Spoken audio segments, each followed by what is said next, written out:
Ciao e benvenuto in questo nuovo video. Oggi andiamo a parlare dello spanning tree per VLAN, perché c'è una grossa differenza tra lo spanning tree logico e fisico. A volte leggo alcuni commenti di ragazzi che dicono si cambia lo spanning tree. No, lo spanning tree fisico Cisco raccomanda che è meglio lasciarlo stare e tutti i torti non ce l'ha. Mentre per lo spanning tree logico, ecco, lì ha molto più senso. Vediamo un attimo di che cosa sto parlando. Allora, questo è il lab. Allora, che succede?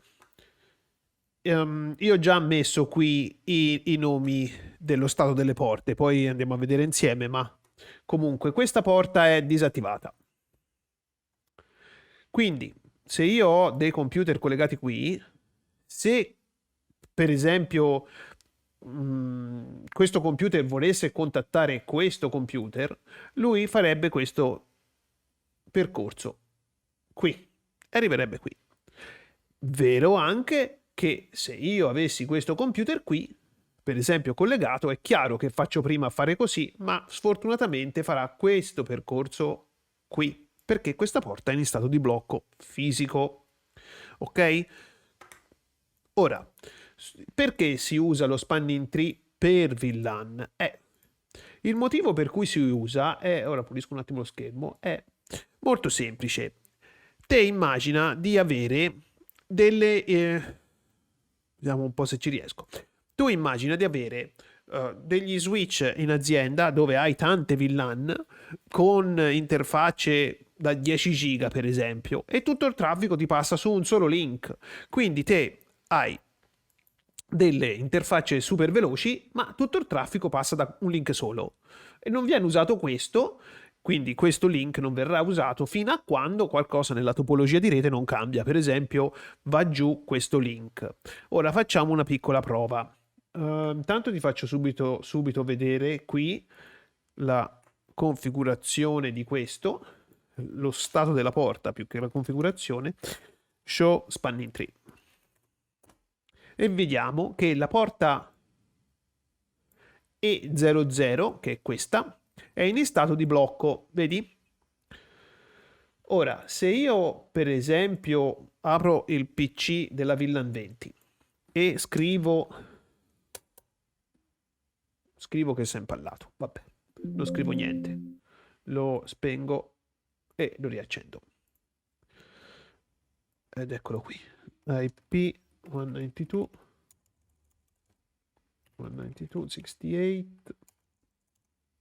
68.20.2/24. Ok, se io adesso provo a fare un ping da questo computer a questo computer, il ping dovrebbe funzionare. Ping 192.168.20.1 e vedi che funziona. Ora, come faccio io a farti vedere o a capire il percorso che questo effettivamente fa, che è come ti ho detto, cioè che da qui passa da questo switch e da questo switch arriva qua e non viceversa. A parte perché ti ho fatto vedere che la porta è in stato di blocco e lì la storia finisce, però dobbiamo esserne certi. Perfetto, allora andiamo un attimo a vedere come si fa, che è semplicissimo. Faccio un attimo show IP e prendo il MAC address, gli ultimi 4 digit. Poi entro nella console dello switch, che è qui, switch 2, enable, show MAC address, pipe, inc, e ci metto il MAC address. Ok, questo MAC address, che è quello di questo PC, lo ricevo dalla porta E00, quindi è sicuro che il traffico passa per questa strada qui. Vediamo se te lo disegno perché non so se poi lo vedrai bene da YouTube. Comunque, il traffico è sicuro che fa questo percorso e non questo. Nonché abbiamo già visto poc'anzi che l'interfaccia è in stato di blocco. Ora, detto questo, passiamo a qualcosa di più bello. Cambiamo il percorso. Ecco, che noi cambiamo il percorso e così abbiamo risolto tutti i problemi. Allora, come si fa? Bene, allora, io voglio che la VLAN 10 passi per questo link. E poi voglio anche che la VLAN 20 invece passi per questo link. Quindi nello switch 2 io gli dico conft spanning tree mod per VLAN spanning tree. Poi faccio spanning tree VLAN 10 root primary. Primary, poi ti faccio vedere, può essere sostituito con priority e gli diamo un numero, poi comunque ti faccio vedere ora appena ho finito di digitare il comando. Poi gli diciamo spanning tree VLAN 20 root secondary. Se io ora faccio show VLAN, scusatemi, no show VLAN, show run, vedi qui è quello che ho dato io, primary e secondary. Io so che questo è primary, anche se non c'è scritto, perché il numero più basso è e più è importante. Quindi se fosse 0 è sicuro che è primary. In questo caso è minore dell'altro, quindi. E lo switch 2 è fatto.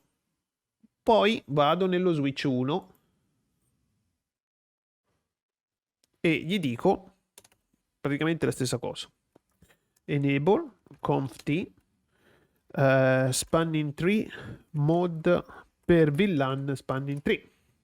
Spanning tree VLAN 10 root primary, perché voglio che la 10 passi da questo link.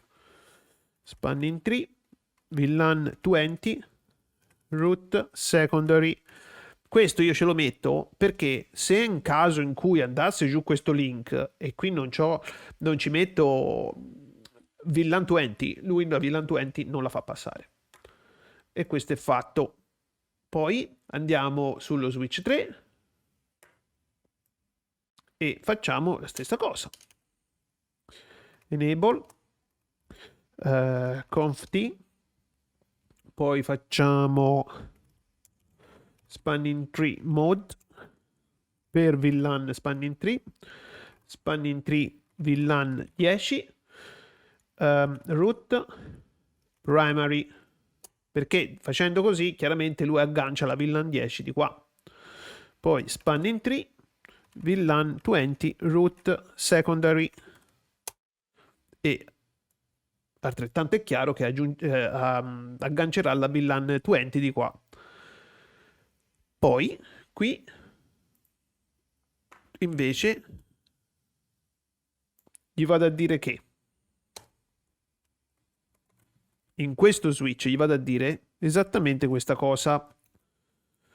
Spanning tree mod per VLAN spanning tree VLAN 10 root secondary, spanning tree VLAN 20 root primary. Fatto.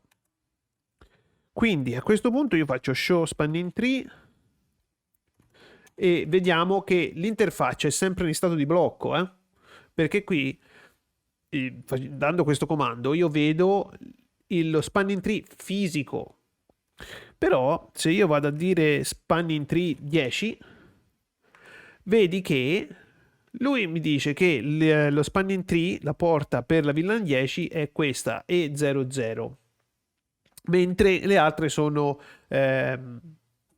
designated. Ma questo lo dice perché questo è il percorso più corto per raggiungere la VLAN 10. Però se io gli dico VLAN 20, lui, ok, qui non ti appare niente perché è semplice, perché lui la root port la vede dallo switch 2. Show spanning tree VLAN 10 e dovrebbe essere, vedi? Interfaccia E00 perché è quello che vogliamo, e l'interfaccia E01 invece per la VLAN 10 in stato di blocco. VLAN 20, vediamo che la root port è la 01, che è quella qui. Ora facciamo questa prova come abbiamo fatto prima. Io vado nello switch 2 che l'ho perso perso lo switch 2, switch 2. Ed eccomi qui. Andiamo a vedere, e poi ci vuole anche il computer, ci vuole il PC 7, che eccolo qui, e facciamo un ping, come prima, identico. Poi io vado a ritrovare il comando e vedi che questo MAC address, che è questo computer, lo ricevo dalla porta E01, cioè da questa porta qui. Quindi il traffico adesso è chiaro che passa per questo computer, dove prima abbiamo visto che anche prima dello spanning tree per VLAN passava per questa strada, o percorso se preferisci. Adesso è chiaro, si vede bene, perché lo ricevo su questa interfaccia qui, che il traffico adesso passa per questa strada. Tuttavia guardiamo anche un'altra cosa, tanto ormai il video è fatto. Prendiamo lo switch 4. Switch 4. Switch 4. E mi serve un attimo anche lo switch 2 perché copio il comando. Ecco il comando. Ed eccolo qui, vedi questo MAC address, che eccolo qui, lo ricevo dall'interfaccia E00, che è qui, dove se ricontrolliamo un'altra volta, tanto per fartelo vedere meglio, ora perché non mi apre il terminale non lo so, io lo riapro, c'è problemi. Se io scrivo show spanning tree, lui la porta E0 me la dà comunque in stato di blocco, perché, ripeto, si parla dello spanning tree fisico, che è un altro discorso. Io volendo posso cambiare la topologia del spanning tree fisico, ma Cisco non lo raccomanda e sinceramente non ve lo raccomando neanche io, perché ora chiaramente su una topologia così semplice, per poter cambiare il motivo per cui volessi cambiare la topologia, se ci fosse un link così. Ora qui dice che le porte non ci sono dello switch, va bene, la disegno, non c'è problema. Se ci fosse per esempio un cavo in mezzo a questi due e io per qualche ragione gli dico guarda che ok, questo è il percorso preferenziale, ma se questo link cade, invece di passare di qua, te fai una bella cosa, caro switch, invia i dati così. Ecco, la sostanza per cui, o il motivo per cui posso voler cambiare lo spanning tree fisico è questo qui, però io ve lo sconsiglio altamente. Ecco, questo lo potete provare a fare con Packet Trace se volete, oppure con GNS3 o con PNetLab, o se avete EvenNG usate EvenNG. Io lo so che molti di voi forse non saranno d'accordo, ma scusate, io vi sconsiglio di usare GNS3 per diverse ragioni, scusatemi, Packet Trace per diverse ragioni. La prima è che non avete la flessibilità di poter installare firewall o Windows Server dentro il lab e costruire lab più elaborati. La seconda è che con tutte quelle lucine dei link che lampeggiano, sì, è carino, io l'ho usato per tanto tempo, è buono, soprattutto per chi inizia e non ha la più pallida idea. Il problema grosso è che se uno non si abitua subito o comunque non fa un allenamento abbastanza, come dire, intenso su la console, perché vede le lucine, poi non riesce più o comunque ha difficoltà a vedere le topologie nel mondo reale, che la topologia nel mondo reale è questa, cioè la console. Vedi altro. Puoi avere il disegno di Visio, però un tecnico non è che controlla tutte le volte il disegno di Visio. Se io per esempio devo trovare un MAC address uso la console, non è che mi metto a cercare il disegno per capire lo switch dov'è. ci possono essere anche 20 piani nell'ufficio, io gli chiamo l'utente, dico mi dici il MAC address, questo mi dice il mio MAC address è 1, 2, 3 e io mi metto a cercarlo, poi volendo faccio anche tutto il trace, c'è un video sul canale che si chiama Trova la porta, che ti faccio vedere come si può risalire da un MAC address passando su tutti gli switch, così che tu che lo vedi puoi prendere nota, una piccola nota su un foglio, su un block notes, con quello che vuoi e ti fai la tua topologia di quel momento però, perché magari devi risolvere un problema. Detto questo, il video spero ti sia stato utile, se è così lascia un mi piace, anzi lascia un mi piace a prescindere, proprio a prescindere. Se non sei iscritto al canale iscriviti, se hai delle richieste per altre tipologie di spanning tree, tipo l'MST, che a differenza dello spanning tree per regione, VLAN, questo crea le regioni, aree, ma tecnicamente è chiamato regioni, che è più potente, insomma è meglio, però è anche un pochino più complicato. Però tuttavia, se vuoi vedere come si fa, lascia un messaggio e non c'è problemi, io poi ti farò un video. Grazie per aver guardato questo video e al prossimo.